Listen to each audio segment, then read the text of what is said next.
Hi hello friends, good morning. అందరు ఎలా ఉన్నారు? బాగున్నారా? నేనైతే చాలా బాగున్నాను. ఏంటి పెయింట్ డబ్బా పట్టుకుని వీడియో చేస్తుంది, కొంప తీసి ఏమైనా పెయింటింగ్ వేస్తుంది అనుకుంటున్నారా? మీరు అనుకున్నదైతే 100% కరెక్ట్.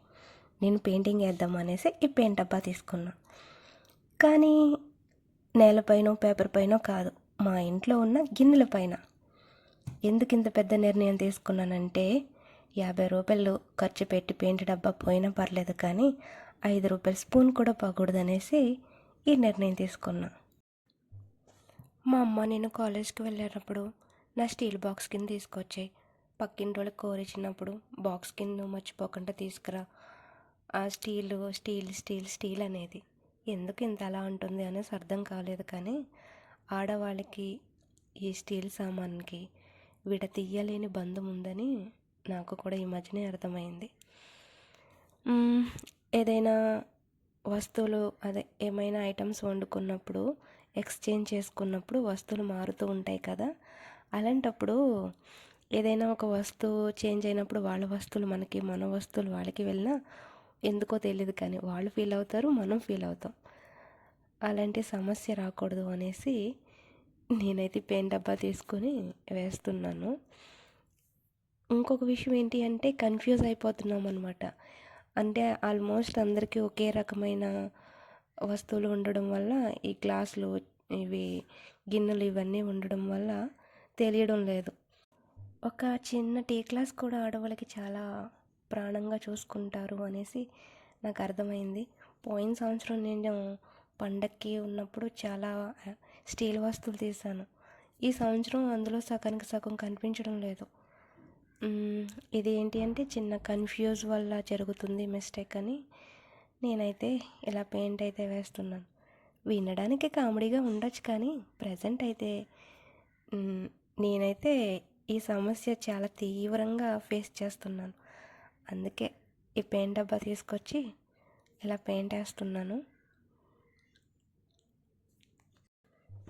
ఈ కళ సిటీలో ఉంటుందో లేదో తెలియదు, కానీ మా పల్లెటూరు సైడ్ అయితే మాత్రం బీభత్సంగా ఉంటుంది ఈ స్టీల్ సామాను కళ అనేది. ఎందుకంటే మాకు ఏదైనా వండుకున్నాం అనుకో, అది అందరికీ షేర్ చేయడం, వాళ్ళు ఏదైనా మనకి ఇష్టమైనది వండుకున్నారనుకో, వాళ్ళు మనకి ఏదైనా పంపించడం స్టీల్ వస్తువుల్లో, మళ్ళీ ఆ వస్తువులు మర్చిపోవడం, దాని తర్వాత ఈ వస్తువు వాళ్ళదా కాదా అనేసి మళ్ళీ కన్ఫ్యూజ్ పడడం, ఇలా జరుగుతుంది. అందుకే ఇంక ఈ కన్ఫ్యూజెస్ ఉండకూడదు అనేసి ఇలా పెయింట్ వేస్తున్నాను. ఇంకా ఆల్మోస్ట్ ఇంకా అన్నిటికీ కూడా పెయింట్ వేస్తాను. సరే, ఇంకా పెయింట్ మిగిలిపోయింది, ఏం చేద్దామా అని ఆలోచించేటప్పటికి మా ఇంట్లో ఉన్న స్పూన్లకి ఇంకా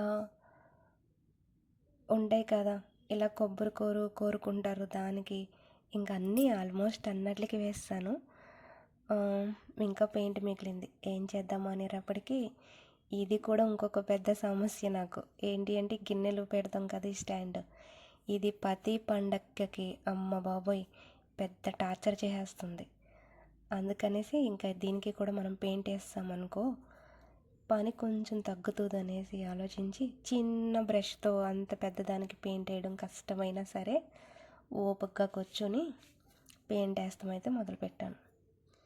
ఏంటిది, గిన్నెలన్నీ వాటర్ అంతా అయిన తర్వాత మళ్ళీ దీంట్లో పెట్టాలి. ఒకవేళ ఏదైనా ఒక గిన్నె వాటర్తో పెట్టామంటే దానిపైన అలా మచ్చలు అలా ఉండిపోయి అవి తుప్పటేస్తున్నాయి అక్కడ. మళ్ళీ దాన్ని ఏదైనా పండగకి ఫెస్టివల్కి తీసినప్పుడు దాన్ని తోమాలి అంటే దాన్ని బతిమలాడాలి, పైగా కొంచెం గీసుకుంటుంది కూడా. నేను మొన్న సంవత్సరం దీన్ని తోమాను, అప్పుడు గీసుకుంది. నేను ఇలా కాదు, పెయింట్ డబ్బా తీసుకొచ్చి పెయింట్ వేసేయాలనేసి ఆలోచించి దీనికి ఆ గిన్నెలకి పెయింట్ వేసాను అనమాట. ఈరోజు అయితే ఇదే చేశాను నేను. ఇలా పెయింట్ వేయడం వల్ల ఇది త్వరగా తుప్పు పట్టదు, ఎక్కువ రోజులు కూడా, అంటే ఎక్కువ సంవత్సరాలు కూడా వస్తుంది ఈ స్టాండ్.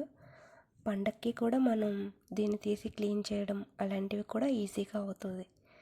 నాకైతే బెస్ట్ అనిపిస్తుంది. మీరు కూడా ఆల్మోస్ట్ మీరు అందరూ వేసే ఉంటారులే. ఒకవేళ వేయకపోతే ఇలా కూడా ట్రై చేయండి. ఓకేనా? Thank you friends. వీడియోనైతే ఇక్కడ వరకు చూసినందుకు లైక్ చేయండి, సబ్స్క్రైబ్ చేసుకోండి. Bye friends.